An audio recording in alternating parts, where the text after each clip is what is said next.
7 वर्षीय राहुल, 30 वर्षीय राजेंद्र तथा 25 वर्षीय कमला ये इस कहानी के पात्र हैं तथा इनके इर्द गिर्द ये कहानी घूमती है। कहानी यूं है। माँ कहाँ गई, मुझे बहुत भूख लगी है। खाना दो, राहुल ने कहा। अभी बना रही हूँ बेटे, तेरा पापा भी ड्यूटी से आने वाला है, तब हम सभी खाना खा लेंगे। नहीं माँ, मैं तो अभी खाऊंगा, बहुत भूख लगी है। तू बहुत शरारती हो गया है और जिद्दी भी। ला, मैं तेरे लिए 2 रोटी बना देती हूँ। आज तो माँ ने मेरे कहने पर तुरंत खाना बना दिया, जी भरकर खाना खाऊंगा। उसने खाना खाया और सो गया। तभी सायं करीब 7-8 बजे राजेंद्र भी अपनी ड्यूटी से घर लौटा। सुनती हो, कहाँ हो? आज तो अपना राहुल दिखाई नहीं दे रहा। कहाँ है राहुल? वो तो कब का खाना खाकर सो चुका है, कमला रसोई से बोली। आज इतनी जल्दी सो गया है वो? क्या बात है, वो तो कभी नहीं सोता था। पता नहीं क्या बात है, तुम ही जाकर देख लो क्या बात है। ठीक है, मैं जाता हूँ। इतने में तुम 2-4 गिलास पानी गर्म करना, मैं हाथ पैर तथा मुंह धोऊंगा। ठीक है, कमला ने कहा। राहुल के कमरे में पहुंचकर राजेंद्र ने राहुल को जगाया। राहुल, क्या बात है, आज तुम जल्दी सो गए? मगर आज तो राहुल का रोम रोम लहरा रहा था और शरीर ऐसी तपन बिखेर रहा था मानो आग का धधकता गोला। सुनती हो, यहाँ आओ। राहुल को तो तेज बुखार है, यहाँ इसके पास आकर बैठो, मैं डॉक्टर के लाता हूँ। थका होने के बावजूद भी उसने अपनी साइकिल उठाई और डॉक्टर को लेने चला गया।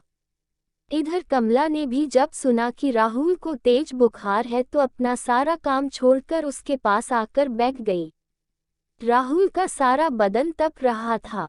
वह उसके पास बैठकर उसका सिर सहलाने लगी तथा राजेंद्र डॉक्टर को लेकर जल्दी ही घर आ गया। डॉक्टर राहुल को एक टीका लगाता है और कुछ दवाएं देकर कहता है कि कोई बात नहीं, थोड़ा सा बुखार था, सुबह तक ठीक हो जाएगा। राहुल अचेत सा पड़ा हुआ था, उसे उस समय कोई होश ही न था। रात करीब 1 बजे राहुल के पापा, आप सुबह ऑफिस जाएंगे, इसलिए आप सो जाओ, और तुम? मैं बाद में सो जाऊंगी। ये कहकर राजेंद्र वहीं सो गया। मगर कमला तो माँ थी, उसे नींद कहाँ आने वाली थी। सुबह 6 बजे जब राजेंद्र जगा तो कमला, तुम सोई ही नहीं? नहीं तो, मैं तो सोई हुई थी, यूं ही कुछ बड़बड़ा उठी। तभी माँ, मुझे प्यास लगी है, राहुल बोला। अभी लाए बेटा। जल्दी से उठती हुई कमला रसोई की तरफ बढ़ गई और 2 गिलास पानी गर्म करके ले आई। राहुल दोनों गिलास पानी गटक गटक करता हुआ पी गया। क्या हुआ माँ, आज रात को तुम नहीं सोई क्या? क्या हुआ मुझे? कुछ नहीं बेटे, तुम्हें थोड़ा सा बुखार हो गया था, जिसके कारण मैं ना सो सकी। अब कैसे हो? मैं ठीक हूँ माँ, पानी गर्म करो, तब तक मैं बाहर घूम कर आता हूँ, राहुल कहता हुआ बाहर की तरफ निकल गया। अपने इस जिगर के टुकड़े के लिए इतनी परेशान ना हुआ करो। क्यों ना हूँ, है तो मेरा ही, और मेरा कुछ नहीं है राहुल। कमला कुछ न बोली, चुपचाप रसोई में चली गई और पानी गर्म किया, खाना बनाया। मगर अचानक उसके हृदय में दर्द होने लगा। राहुल के पापा, मुझे जोर जोर से दर्द हो रहा है। क्या हुआ माँ? पापा तो यहाँ नहीं है। राहुल अभी अभी नहाकर बाहर आया था, उसने जल्दी से कपड़े पहने और चल दिया डॉक्टर को लेने। राहुल के पापा उस समय घर पर नहीं था, वह कुछ समय बाद घर लौटा तो घर का नज़ारा ही कुछ और था। कमला पलंग पर लेटी हुई थी तथा डॉक्टर उसे इंजेक्शन दे रहा था। क्या हुआ डॉक्टर साहब, इन्हें? हड़बड़ी से पूछता है। कुछ नहीं हुआ, वो थोड़ा सा दिल का दौरा पड़ा था, कुछ दवाइयाँ और इंजेक्शन दे दिया है, कुछ देर बाद सब ठीक हो जाएगा। कुछ देर बाद राहुल एक कोने में खड़ा सुबक रहा था। राहुल का पापा राजेंद्र इधर से उधर टहल रहा था। तभी कमला को होश आया। राहुल, बेटे राहुल, जरा यहाँ आओ तो मेरे पास आओ। राहुल के पापा, तुम भी मेरे पास आओ, कमला बोली। अब तुम्हारी तबीयत कैसी है? मैं ठीक हूँ, पर तुमसे कुछ कहना चाहती हूँ। क्या कहना चाहती हो बताओ। देखो अभी मैं घड़ी दो घड़ी की मेहमान हूँ। तुम मेरे राहुल को माँ के प्यार की कमी का एहसास न होने देना। हो सकेगा तो मैं फिर आऊंगी। ये कहते ही कमला के प्राण निकल गए।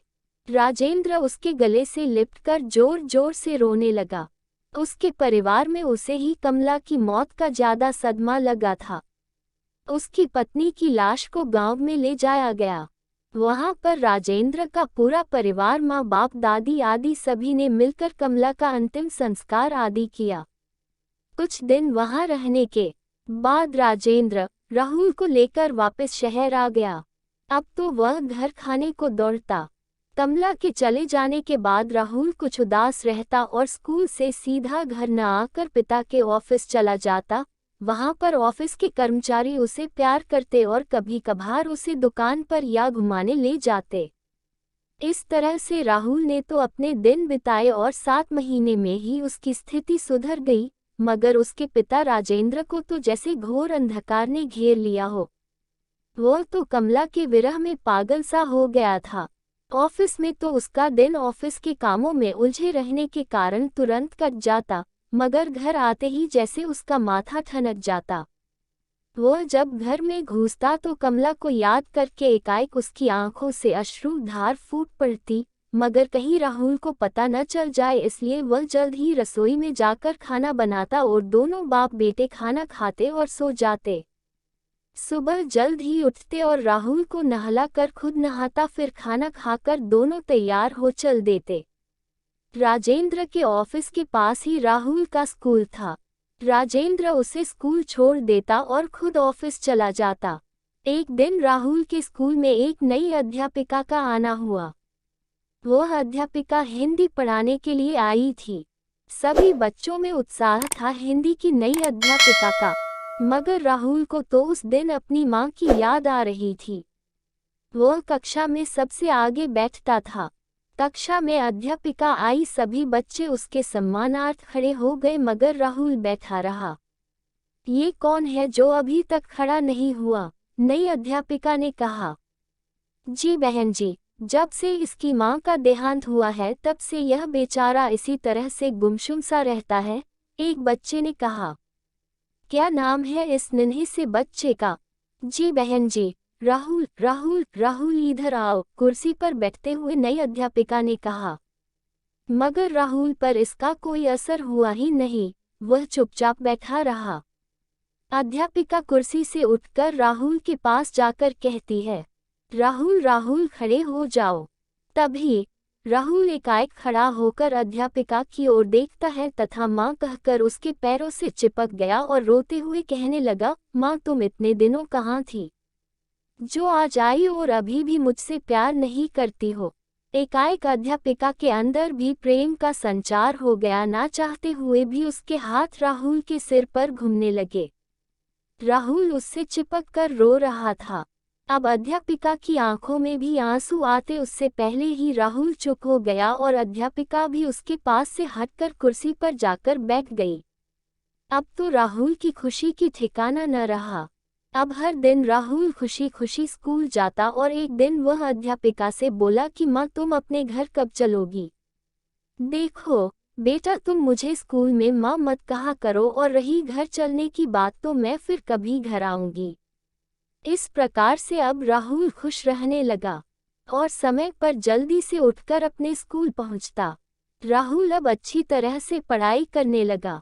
राजेंद्र उसके इस व्यवहार से अचंभित था। उसने राहुल को इतना खुश उसकी माँ कमला के पास ही देखा था। एक दिन राहुल अपनी अध्यापिका को अपने घर ले आया। साय करीब 6-7 बजे जब राजेंद्र घर लौटा तो सोचता है कि आज तो राहुल भी ऑफिस नहीं आया, शायद वह घर पहुंच गया है। ये सोचते सोचते वह घर पहुंच गया। घर का बाहरी दरवाजा खुला था तो एकाएक वह दरवाजे के बाहर ही रुक गया। तभी, माँ एक और रोटी लाना। आज ये राहुल किसे माँ कहकर रोटी मांग रहा है? चलो अंदर चलकर देखता हूँ। अरे राहुल कौन है? पिताजी आज माँ घर आई है। तेरी माँ? हाँ पिताजी, वो रसोई में है। राजेंद्र रसोई में जाकर उसे देखता है तो असमंजस में पड़ गया। वह अध्यापिका को देखकर हक्का बक्का रह गया। हूबहू वही चेहरा, वही नाक नक्श। एक बार तो वह पुराने ख्यालों में खो जाता है। तभी जी, वो राहुल मुझे यहाँ ले आया है। आप शायद राहुल की अध्यापिका हैं। जी, फिर आप, मेरा मतलब मेरे घर। कई दिनों से राहुल मुझे घर लाने की जिद कर रहा था तो सोचा कि क्यों ना मैं आज चलूं। मेरा काम हो गया, मैं चलती हूँ। ओह, आप आज पहली बार मेरे घर आई हैं। बैठिए, हम दो चार बातें करते हैं। नहीं, फिर कभी आऊंगी, चलती हूँ।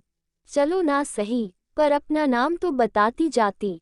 मेरा नाम कमला है। ये सुनते ही चौंक पड़ा राजेंद्र।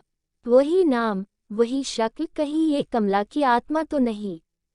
उस रात को सारी रात राजेंद्र यही सोचता रहा।